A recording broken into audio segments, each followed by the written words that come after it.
Tizian alihit sana cause yeye ndiye alikuanga one of the cutest guy wa Nduthi. Watu wa Nduthi tumewazoea na masura mbaya, so msikache. King Tizian sahi hakuna vile yako, like views zake ziko chini na siku hizi ana stream tu pale hivyo live, kitakaenda TikTok muone. Wale watu wao Tizian ulienda wapi? Mimi niko busy natafuta pesa. Ukitaka kupata King Tizian umesikia mahali pa kumpata. Kinuthia alisumbua bado sana. Yaani yule boy yule mwenye aliamua kutransform akuwe dem. Na sahi pale hivyo TikTok bado amemaintain tu hiyo brand yake. Kama umekuwa ukimfuatilia, mimi hata sidhani hata kama nimewahi muona akiwa on the normal side akiwa kijana. But ndio hii sahi hakuna vile yako. Oya guys, Nairobi Badman hapa tuko na corona. Leo nataka kuonyesha trick nyingine kali. Nairobi Badman pia alihit tu kwa sababu ya kitu simple, kwa hizi magogo zenye anakuanga nazo. Na ukienda pale hivyo CBD, unaweza pata huyu jamaa kitu funny ni ati life yake hata haijachange. But alipata pesa mingi, alikuja hadi akakuwa verified na bado namuonanga akiingia bado hivyo pale hivyo TikTok pale hivyo live once in a while.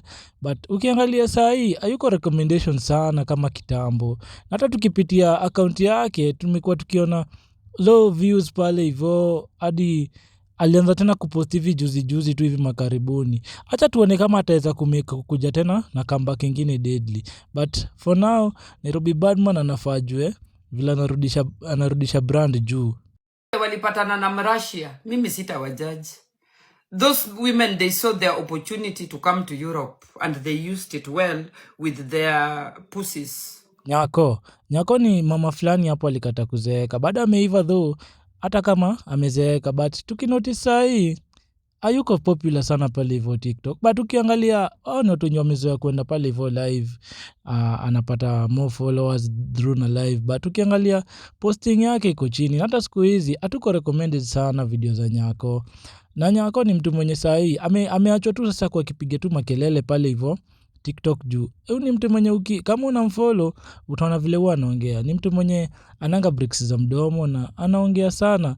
To a point yenye anaweza hadi kuaibisha, ama kama kuna siri yako anajua, omba Nyako asikuje kujua. But napenda hype yake, ni manzi mwenye amejituma since day one aingie pale hivyo TikTok nimjue.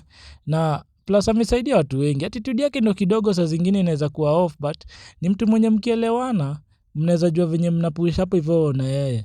But Nyako wako ni brand bado kidogo tunakusahau.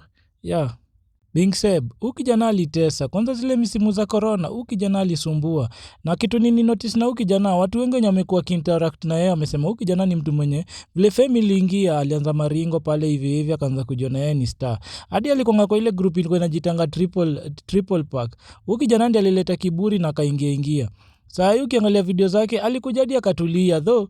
Pale hivyo live bado anaendeleanga kuchachisha na watu wanamfollow bado juu ya live.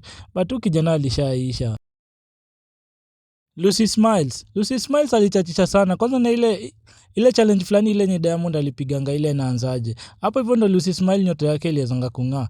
Lakini siku hizi tulikuja kumpoteza. Lucy Smiles aligo ahead hadi akasema wale wasanii wote wenye alikuwa ametarajia wanaweza muinua wote walimgeuzia. Na wakamwambia ati sahi wako busy, hadi shoot zake anapiga siku hizi tu solo. Ukinotice siku hizi hata interact sana. Alikuwa amefikisha 1 million but sahi aliunfollowiwa. Ketuduku pia ni msichana mwingine mwenye huko ameiva. Hauko na thick ties. Wanaume tunamjua na tuko tumemfollow. Pale hivyo Instagram maybe anatesa, but hapa hivi upande wa TikTok imeonekana inaanza kumlemea. Though alikuwa ameingia mitini kiasi but amerudi. But ukiangalia sahi ako na views kidogo.